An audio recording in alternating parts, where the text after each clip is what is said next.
I was asked to help inform the thinking around institutional behavior. And that kind of lends itself very nicely to your question.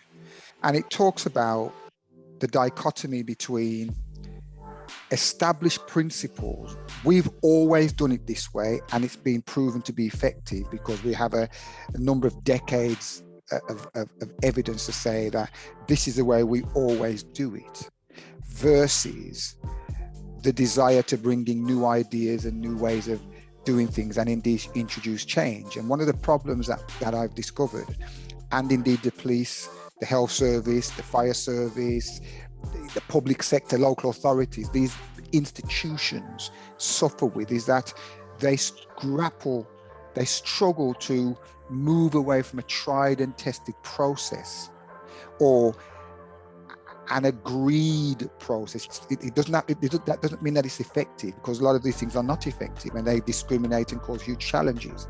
But because everybody's done it and it's been written and into these tablets of stone, it's very difficult to change. And then you get people with a bright idea, let's bring in new talent, let's bring in diversity, bring in all these kind of things, because if we bring them in, this will change. And what they do, they advertise to bring people in who are different.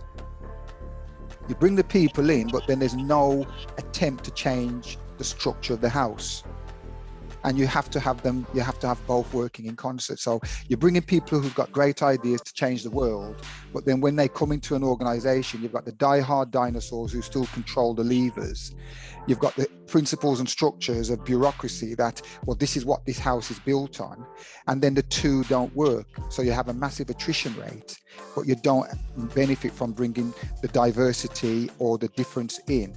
So when it comes to the police, you have lots of young rookie officers coming in with great ideas, the millennials.